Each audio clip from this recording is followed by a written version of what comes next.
What is up, y'all? So, today we're going to be taking a look at the Skullcandy Barrel XT Bluetooth speaker. Now, you might be wondering, hey, this isn't a Huaqiangbei branded speaker. Skullcandy is an American manufacturer. Well, guess what? These are made and designed in China. I looked at the FCC ID. It was submitted by a trading company, so I really can't say who made these.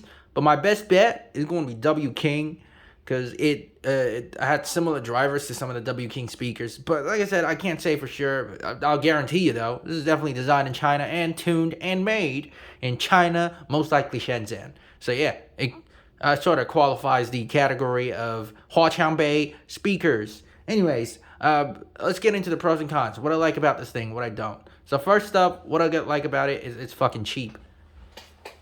This thing is, I don't know, $79 at Walmart right now. I don't know if it's still the price, though. Usually retails for about $179, which is $169, which is not as cheap as I would like. But, hey, $79 right now.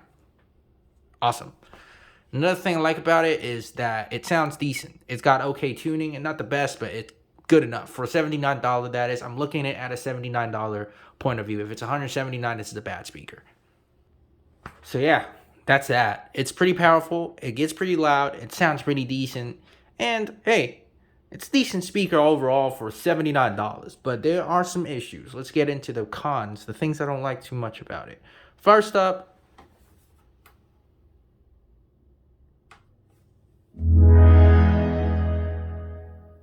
ready to pair. Connected.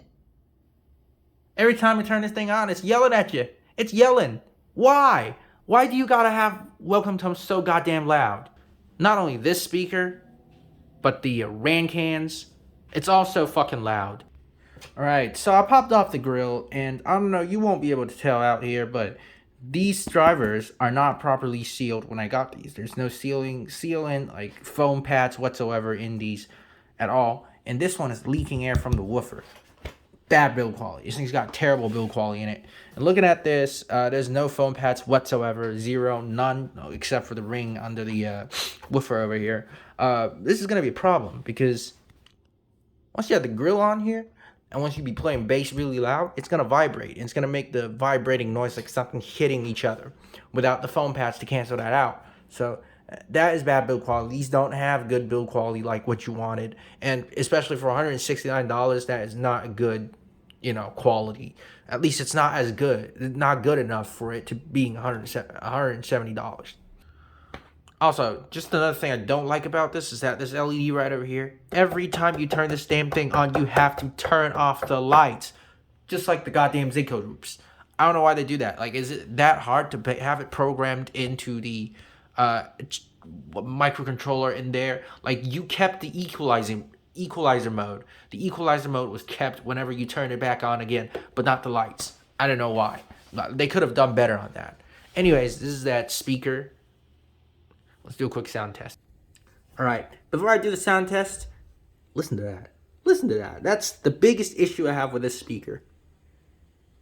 Ooh, the hiss. So loud. I don't know, I took it apart once. It's got to be the circuit issue in there. Something's wrong with the amplifier board. They didn't probably filter out the noise, or they didn't cut off the amplifier when it's not playing any music, or they have the amplifier chip itself just isn't, that good. It makes a lot of hiss.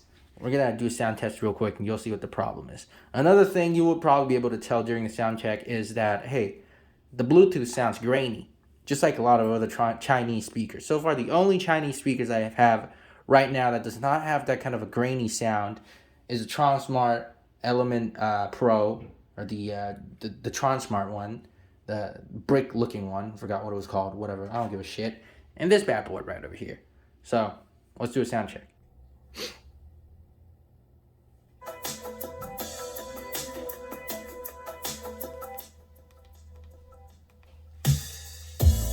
I'll be playing at 20% volume right now.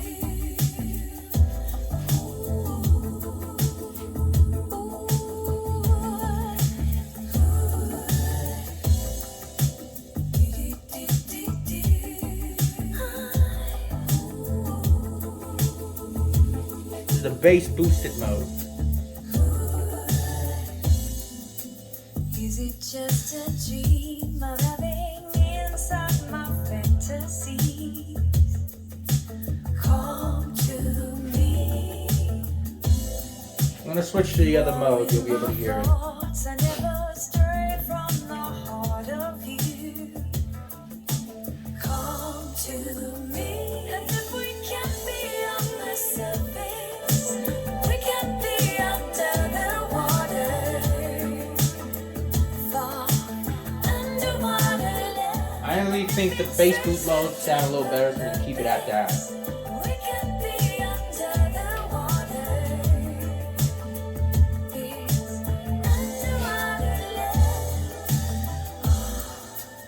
Am I touching you? I wanna feel every part of this. Come to me. I will slightly increase the volume. Forever and a day, whatever feelings take hold of you. This is about 40%. Set me free. The body that I give to you, all of you. It touches like the star. Let's compare it to that Bear speaker. I'll tell you what that speaker is, once I actually do the review of it.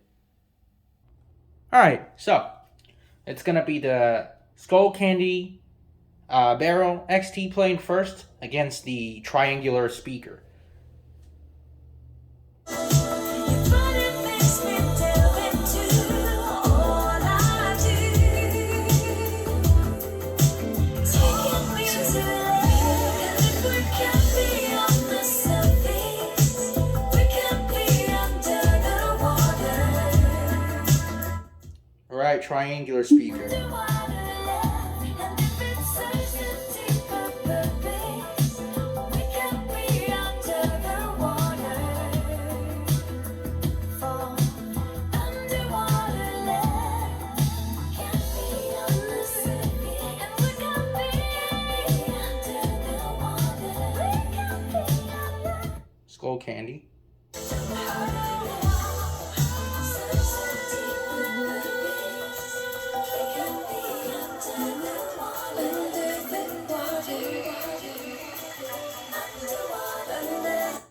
Let's play another song. Starting from the Skullcandy. Let's get to it.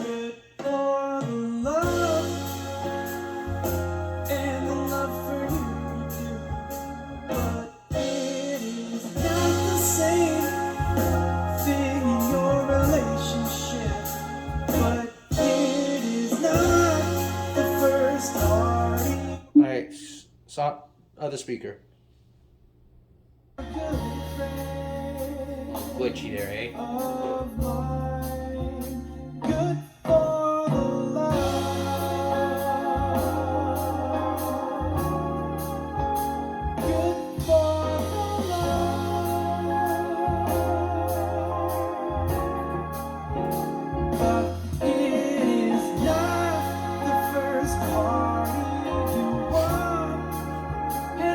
Skullcandy.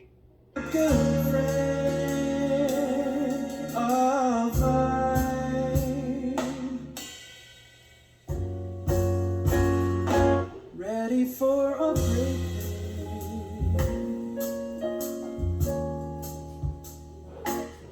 and a great idea to make Okay, the other speaker. again. And I don't even think it will happen. You can see that I get it way, and you know I will be. Alright, I want to be increasing both of them to the maximum right now, starting from the Skullcandy.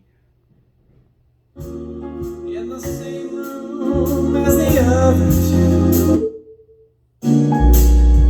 It's not just a good thing in this way to do. Don't worry if I Might as well play another song, something with a little more bass. Alright, something with a little more bass. See if it distorts. Let's go.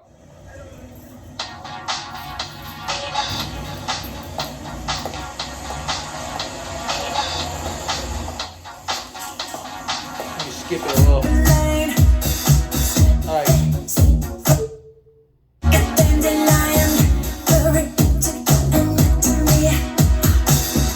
Alright, the other speaker.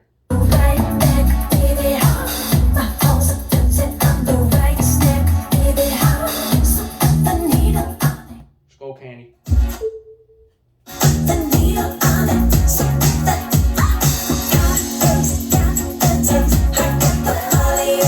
Alright, the other speaker.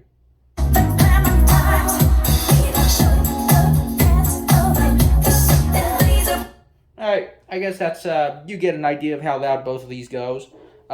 Similar volume, honestly. Both of them goes pretty loud, if you ask me. At least too loud for indoors listening of any sort. Anyways, let's take this damn thing apart. You listen. It's buzzing now. What a piece of shit. Alright, here's your full range driver. Big ferromagnet, nice vented voice coil. Pretty decent. 6 ohms, 15 watt. I don't know about that. But yeah. This is the sealed enclosure. Alright, here you go. A subwoofer. 6.5 inch. 4 ohms, 30 watts. I believe it could probably take more than that. But yeah, 4 ohms, 30 watt. Nice magnet vented pole piece. No vents on the Spider whatsoever though. But these are pretty quiet. And they do sound pretty decent. I think I've already done tests for these. The cone is a obvious clone of a Peerless driver. And honestly, it does do a pretty good job of you know, doing bass. You know what I'm talking about? It's quiet and does bass. And I don't know about how much range it has, how much extension it's got, but it's got 4 ranges handling the rest of it, so I really wouldn't worry about that. Alright, so these are just the 4 range drivers playing.